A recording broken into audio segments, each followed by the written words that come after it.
والسلام على أشرف الأنبياء والمرسلين سيدنا محمد وعلى آله وصحبه أجمعين. اللهم صل على سيدنا محمد الفاتح لما أغلق والخاتم لما سبق ناصر الحق بالحق والهادي إلى صراطك المستقيم وعلى آله وصحبه حق قدره ومقداره العظيم. Alhamdulillah thumma alhamdulillah. Kita panjatkan puji dan syukur kehadirat Allah Subhanahu wa taala karena kita masih bisa duduk belajar membaca sholawat, ya, terutama di momen yang sangat spesial ini, ya. Tiada lain ketika kita duduk di majelis taklim membaca sholawat kepada Rasul sallallahu alaihi wasallam, harapan kita cuma satu, agar kita kuntu a'rifu hajaran, aku ini tahu betul ada beberapa batu di kota Mekah, ya, yang mana sebelum aku diutus oleh Allah Subhanahu wa taala, batu ini suka mengucapkan salam sama saya. Batu ini suka mengucapkan salam sama saya. Dan Rasul sallallahu alaihi wasallam bercerita saat beliau sudah diangkat menjadi nabi dan beliau posisinya ada di kota Madinah. Kalimat yang beliau ucapkan, kuntu a'rifu, aku ini sampai sekarang masih tahu itu batu tersebut. Di mana posisi batu tersebut, ya, tempatnya di mana, daerah mana, dan bentuknya seperti apa, saya tahu betul, kata Rasul sallallahu alaihi wasallam. Padahal kita tahu, ya, kota Makkah itu bisa dibilang lebih banyak batunya ketimbang pohonnya. Ada gak kira-kira ketika inti masuk satu daerah, satu gunung batu, kemudian inti bisa bedakan mana batu atau ini ingat betul batu? Bagi kita sulit. Karena apa? Modalnya batu ini kan sama semua, bentuknya sama semua. Tapi Rasulullah ingat. Kuntu a'rifu, aku benar-benar tahu batu yang dulunya mengucapkan salam kepada saya. Apalagi kita yang setiap minggu kita baca sholawat, ya, baca sholawat, ya Rabbi salli ala Muhammad, ya Rabbi salli alaihi wasallim. Kemudian kita jawab sholawat tersebut, Allahumma salli sallim alaihi wa ala alihi. Jelas Rasulullah akan ingat kepada kita. Kalau batu saja diingat sama Nabi Muhammad SAW, masa kita nggak diingat sama Rasul SAW? Memang ini termasuk hikmah yang besar, ya. Dan ini pun juga terjadi oleh para sahabat. Sebagian para sahabat pun merasakan seperti ini. Apa? Kita merasakan tersambung sama Nabi Muhammad itu ketika di momen majelis. Ketika kita duduk di majelis, dibacakan sama munsyidin, sholawat, gosoid ini, kita ikut, kita seakan-akan terkoneksi sama Rasulullah SAW. Tapi uniknya selesai majelis taklim, bangun keluar dari masjid ini, kita kembali seperti semula. Apakah ini sesuatu yang jelek? Sebenarnya ini ada hikmah yang besar. Dan ini pun juga terjadi oleh para sahabat. Paham, ya? Para sahabat itu ketika duduk di depan Nabi Muhammad SAW, mereka merasakan benar-benar sesuatu yang sangat nyaman, sangat nikmat. Bahkan sampai ada di antara mereka yang mengatakan, ya Rasulullah, kalau engkau cerita surga seakan-akan di hadapan kami surga, ya Rasulullah. Kalau engkau cerita neraka seakan-akan di hadapan kami neraka, ya Rasulullah. Tapi kenapa ya Rasulullah kami bangun dari hadapan kamu kembali ke pekerjaan kami, rumah kami, teman kami, toko kami, keluarga kami, hilang perasaan tersebut? Kata Rasul sallallahu alaihi wasallam, kalau keadaan tersebut terus Kamu duduk di majelis, kamu merasakan keadaan yang seperti itu. Keluar dari majelis, kamu pulang ke rumah, kamu ada di pekerjaan kamu ada di rumah tangga kamu merasakan keadaan yang seperti itu. Para malaikat akan bersalaman kepada kalian. Paham ya? Para malaikat akan bermusafahah sama kalian. Tapi para sahabat tidak merasakan keadaan seperti itu. Hanya ketika mereka duduk di hadapan Nabi Muhammad SAW. Dan itu hikmahnya sangat besar. Bayangkan saja kita merasakan keadaan yang ada di majelis ini, kita bawa sampai ke dalam rumah, kita nggak akan bisa bergurau. Kita pegangan tasbih terus nanti di rumah nanti. Lepas itu HP, duduk di atas sajadah saja sudah kita lupa dah, nggak mikirin dunia, nggak mikirin kerjaan, nggak mikirin ini. Dan kalau sampai itu terjadi, keadaan dunia yang harusnya menjadi berputar rusak, semuanya berhenti semua. Dan ini termasuk hikmah yang sangat besar. Tapi jangan lupa, jangan antum anggap bahwasanya keadaan tersebut udah hilang lagi. Enggak, sebenarnya keadaan tersebut disimpan oleh Allah Subhanahu wa taala di akhir hayatnya antum, di detik-detik terakhir hayatnya antum. Kalau memang benar-benar hati kita memang sudah terkoneksi sama Rasul sallallahu alaihi wasallam, disitulah Allah taala akan buka keadaan tersebut. Paham ya? Ketika di akhir hayat, bagi orang-orang yang terkoneksi hatinya sama Rasul sallallahu alaihi wasallam, di akhir hayatnya dibuka oleh Allah Subhanahu wa taala. Dan dia merasakan satu keadaan yang sangat nyaman, sangat indah.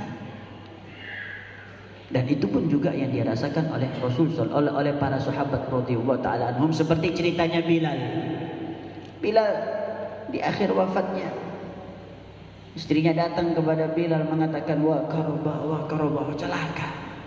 Engkau tinggal ini celaka wahai Bilal. Tapi jawaban Bilal beda. Wa faraha. Wa faraha itu kalau dalam ilmu nahwu, wawunya itu untuk bau menunjukkan ekspresi senang benar-benar. Paham ya? Wa ajaba. Kalau ajaba, kalau antum tahu ajib, ajib sesuatu yang indah. Antum bilang ajib, ajib. Tapi kalau antum bilang wa ajaba, begitu indahnya. Paham ya? Itu kalau dalam ilmu. Bilal mengatakan wa faraha, benar-benar bangga. Ghadan nalgal ahibba Muhammadan wa hizbah. Besok saya akan ketemu sama Muhammad dan juga para sahabat yang lainnya. Di saat itu dibuka oleh Allah Subhanahu wa taala. Paham ya? Dan ini kenikmatan hudurul majlis taklim. Paham ya? Bagi orang yang sudah hatinya terbuka. Tapi sayangnya itu nggak akan dirasakan bagi orang-orang yang hadir salah niat. Orang yang duduk di majelis taklim salah niat, nah ini yang repot. Karena memang benar sudah kunci innamal a'malu binniyat itu memang sudah kunci dari semuanya. Walaupun boleh kita mengatakan sholat kita sama, guru kita sama, ilmu yang kita ambil sama, kitab yang kita belajar sama, hasil akan beda. Dari apa? Niat. Pegang omongan saya. Antum gak akan merasakan perbedaan niat. Antum mungkin sekarang tidak merasakan niat yang benar itu berefek atau tidak. Tapi nanti ya, di momen-momen terakhir akhir hayatnya seseorang, dan seseorang ketika masuk di alam barzakh, dia akan merasakan perbedaan tersebut. Dan dia akan menyesali ketika dia sadar bahwasanya ketika saya dulu masuk ke dalam masjid tidaklah benar niat saya. Dan orang yang masuk ke dalam masjid, dalam majelis taklim, dalam amal ibadah apapun, ketika niatnya salah, nggak akan dapat apa-apa. Kalau pahala dia dapat, kita nggak berbicara masalah pahala. Thawab, pahala, ente akan dapatkan. Ente masuk ke masjid, ya Bismillahirrahmanirrahim, dapat pahala. Tapi hasil untuk ada di dalam hati kita tergantung daripada niatnya. Tergantung daripada keyakinan kita. Boleh kita mengatakan guru kita sama, Paham? Kitab yang kita pelajari sama. Paham? Masjid yang kita tempati sama. Bertahun-tahun kita duduk di majelis taklim, kita bersimpu di hadapan guru, tidak menentukan hasilnya. Semua tergantung daripada niatnya. Semua tergantung daripada apa? Niat dan keikhlasan orang tersebut. Orang yang ikhlas itu nggak perlu repot-repot mikir strategi bagaimana saya bisa meneruskan amal soleh saya. Allah Ta'ala yang urus semuanya. Itu orang-orang yang ikhlas. Dia nggak perlu mikir ini bagaimana ini biar amal saya terus dilanjutkan sama anak saya, dilanjutkan sama murid saya, dilanjutkan sama keluarga saya. Mikir. Tapi siapa yang akan mengurus? Allah Subhanahu wa Ta'ala. Ada karangan kitab, kalau antum pernah masuk ke pondok, antum pasti pernah belajar kitab yang namanya Jurumiyah. Kitab Jurumiyah. Itu yang ngarang ikhlasnya saya nggak tahu bagaimana itu orang ikhlas. Beliau nggak pernah promosi kitabnya. Tapi saya mengatakan tidak ada orang alim di Indonesia kecuali semuanya pernah baca kitab tersebut. Dan setiap orang yang orang alim yang belajar, yang baca Al-Quran, yang faham kitab, kecuali pengarang kitab Jurumiyah dapat bagiannya. Bayangkan seantero Indonesia, bahkan seluruh dunia mungkin saya katakan. Di mana-mana kitab, padahal cuma kitab kecil tipis permulaan bagi orang yang belajar nahwu. Belajar lughatul Arabiyyah itu kitab permulaan. Untuk orang-orang yang masih baru pertama kali belajar, anak-anak yang baru masuk pondok, belajarnya kitab tersebut. Tapi uniknya ketika itu kitab dikarang, dalam yang pernah saya dapat ceritanya itu ketika dikarang kitab tersebut sama musannifnya dibuang itu kitab ke laut. Kalau ikhlas ada, kalau enggak ditelan sama air laut. Sampai sekarang itu kitab ada. Siapa yang jaga? Siapa yang jaga? Allah. Pernah nggak mikir itu pengarangnya? Bagaimana ini saya ada strategi biar kitab ini banyak manfaatnya dikenal orang? Nggak mikir. Mereka cuma mikirnya bagaimana saya beramal ikhlas. Dan itu yang luput dari kita. Banyak di antara kita bagaimana mikir strategi. Ya, kalau semuanya pakai kecerdasan dan strategi, Uwais Al-Qarani ceritanya nggak sampai sekarang. Uwais Al-Qarani ceritanya tidak sampai sekarang. Bahkan semua penceramah kalau sudah bahas masalah birrul walidain pasti disebut itu ceritanya Uwais Al-Qarani. Pernah nggak mikir tuh Uwais Al-Qarani? Mikir bagaimana ini hikayat saya ini biar didengar oleh orang, ditulis, dicantum, disebar. Tapi coba antum bayangkan berapa orang yang bertaubat sebab dengar ceritanya Uwais Al-Qarani. Sudah bukan berapa lagi sudah.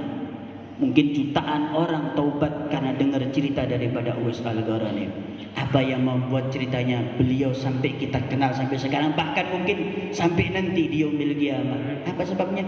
Keikhlasan beliau. Ikhlasnya beliau dalam amal. Nggak akan musnah dimakan oleh zaman orang-orang yang ikhlas. Hadirnya antum murid duduk di hadapan guru ikhlas, lihat hasilnya. Guru ngajar di hadapan murid ikhlas, lihat hasilnya. Nggak perlu mikir, nggak perlu bagaimana kita mikir strategi biar anak saya juga ikut belajar melanjutkan nanti biar anak saya bisa hadir. Mereka nggak akan pernah mikir seperti itu. Mereka cukup ikhlas. Dan amal solehnya dia tidak akan disia-siakan oleh Allah Subhanahu wa Ta'ala. Kalau tidak anaknya yang meneruskan, Allah Ta'ala akan kirim orang-orang yang akan meneruskan amal solehnya dia. Itu orang-orang yang ikhlas. Hebatnya orang-orang ikhlas. Belajar ikhlas, tata niatnya, duduk di majelis taklim, lihat. Bahkan kenapa orang perempuan-perempuan zaman dulu punya anak yang begitu hebat, ya bukan karena bagaimana cara mereka mendidik. Ente bisa niru cara didikannya perempuan soleha ini ente bisa niru, tapi ente nggak akan bisa niru keikhlasan mereka dalam mendidik dan menjaga anak mereka. Bagaimana seorang ibu ikhlas mendidik anaknya, ikhlas ya menjaga anaknya, hasilnya anaknya menjadi orang-orang hebat. Bagaimana si bapak ya, menjaga anaknya dengan ikhlas, dia kerja cari nafkah ikhlas lillah karena Allah Ta'ala, dia rumah tangga karena Allah Subhanahu Wa Ta'ala, menghasilkan keturunan yang hebat. Barokah daripada apa? Semoga kita dikasih ikhlas oleh Allah Subhanahu, dijaga niat kita, insya Allah tambah kedepannya tambah lebih baik lagi hati kita. Ini yang bisa saya sampaikan. Assalamualaikum warahmatullahi wabarakatuh.